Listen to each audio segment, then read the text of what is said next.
السلام عليكم، كدايرين؟ اش اخباركم؟ كنتمنى تكونوا بخير وعلى خير. اليوم ان شاء الله غادي نشوف معكم واحد الكيكه اللي كتجي زوينه بزاف، بنينه، واهم من ذلك ساهله. غنحتاجوا فيها 3 ديال البيضات بحراره المطبخ. كلشي هنايا غادي نخدموا به بحراره المطبخ. كاس الا ربع من سكر سنيده، كاس الا ربع من زيت المائده، واحد يوغورت بنكهه الفانيلا، 3 القطع من الجبن المثلث، واحد ساشي ديال سكر فانيلا، وجوج ساشي ديال خمارات من فئة 8 غرام. مجموع عندنا هو 16 غرام، وجوج كيسان ديال الدقيق. عندنا جوج كيسان صافي. معلقه كبيره من عصير الليمون ولا الحامض، نقدروا نعوضوها بالخل. غناخذوا الكاس ديال الخلاط الكهربائي، غنضيفوا ليه 3 ديال البيضات، سكر سنيده، الزيت، يوغورت اللي عندنا بنكهه الفانيلا،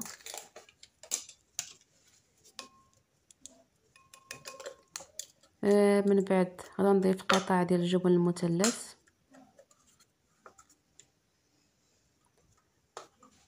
وفي الاخير غادي نضيف سكر فانيلا.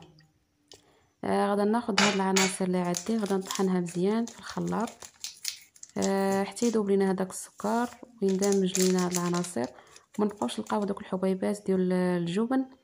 غنقلبوا الخليط، غادي نلقاوه طحن مزيان، وغنحصلوا على واحد اللون اللي هو ابيض كيف ما هذا كتشوفوا.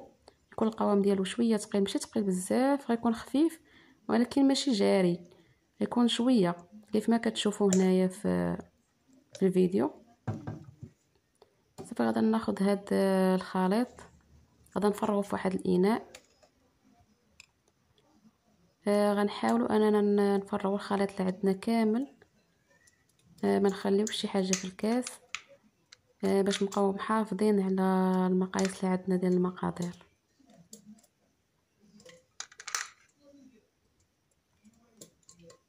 صافي هنا من بعد ما فرغت الخليط اللي عندي كامل، غادي نضيف دابا في الدقيق. غنضيف الكاس الاول اللي عندي،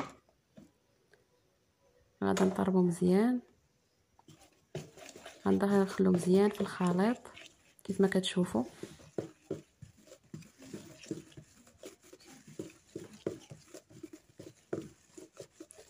صافي ملي غادي ندخل هذا الكاس الاول مزيان، غادي نضيف الخمارات.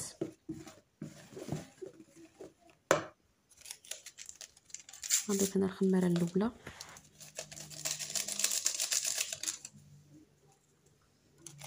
بعد غنضيف الخماره الثانيه اللي عندي، وغنضيف عليهم الكاس ديال الدقيق الثاني، وغادي نطرب مزيان حتى يندمج ليا الدقيق مع الخليط. صافي غدا غير نطرب حتى يندمجوا ليا العناصر كامله. نحاولوا ما نبقاوش نطربوا بزاف ديال الوقت، غير صافي يندمج لينا الخليط مزيان ويندمج داك الدقيق اللي عندنا. صافي وكنحبسوا. انا هنايا ما سرعتش الفيديو، الوقت اللي خدات ليا ديال التطراب هو هذا، ما سرعتش نهائيا الفيديو. هانتو كيف ما كتشوفوا القوام ديالها كيفاش كيكون. كتجي رطبه بزاف هاد الكيكه، وكتجي خفيفه اسفنجيه من الداخل، وكتجي بنينه. كيجي هذاك المزيج ديال المذاقات ما بين الجبن والياغورت، كتجي زوينه بزاف. صافي هنا من بعد ما طربتها غادي ناخذ هذاك الحامض اللي عندي، كيف ما قلت تقدروا تعوضوه بالخل.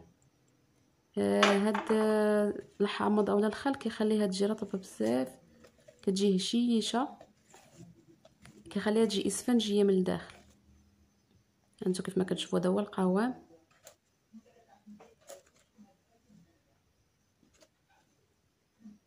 هانتو كيف كتشوفوا هذا هو القوام ديالها.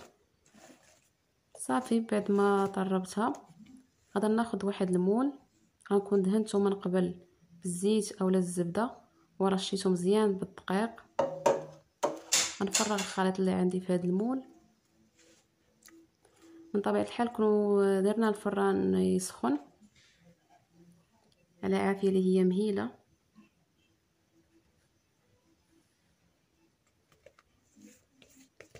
صافي غادي نفرغ داك الخليط كامل اللي عندي في المول.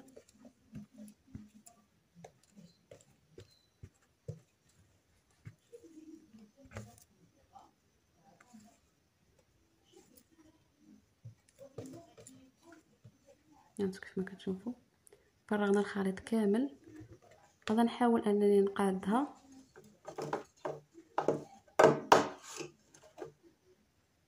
نقاد الجوانب كامله. صافي غادي ندخل هنايا الفران طيب على عافيه مهيله. هانتوما هنايا بعد ما خرجتها من الفران كيفاش كتجي.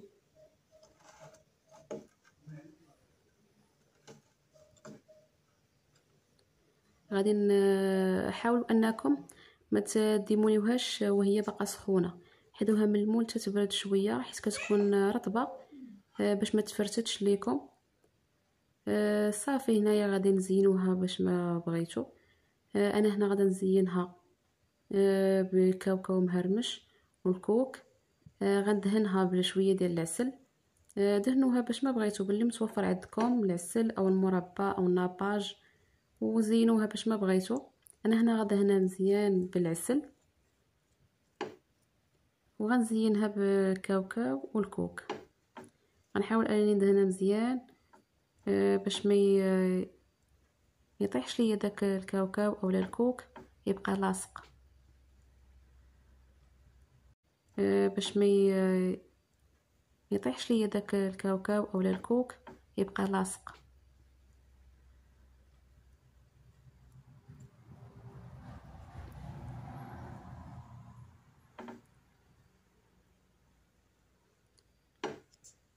هانتو كيف ما كتشوفوا بعد ما دهنتها غادا ناخذ الكوك. غادا نبقى انا نزين بهذه الطريقه. غندير خط ديال الكوك من بعدو غندير خط ديال الكاوكاو مهرمش.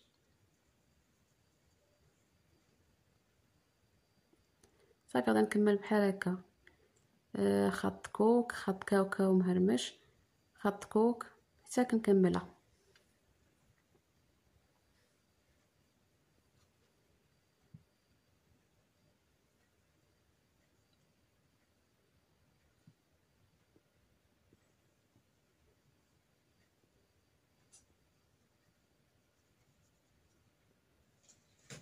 صافي هذا هو الشكل النهائي ديالنا. كيف ما كتشوفوا كيف كتجي زوينه بزاف. كنتمنى انكم تجربوها. كتجي زوينه واسفنجيه من الداخل، كتجي رطبه وكتجي بنينه. كيجي فهذاك المزيج ديال المذاقات زوين بزاف. غادا نقطع هنا واحد طرف باش تشوفوها من الداخل كيفاش كتكون. صراحه كتجي زوينه بزاف، غير جربوها. والاهم من ذلك انها سهله وما فيهاش المقادير اللي هما صعاب ودغيا كتوجد. يعني تقدر بانك في 10 دقائق هانتي مكمله الكيكه ديالك ودايراها في الفران. ما فيهاش شي تماره ولا عذاب وكتجي زوينه بزاف. الا جاو عندك الضياف على غفله ولا وحلتي في الكوتشي ما لقيتي ما ديري، هذه ساهله ودغيا كتوجد. كنتمنى انكم تجربوها وبالصحه والراحه.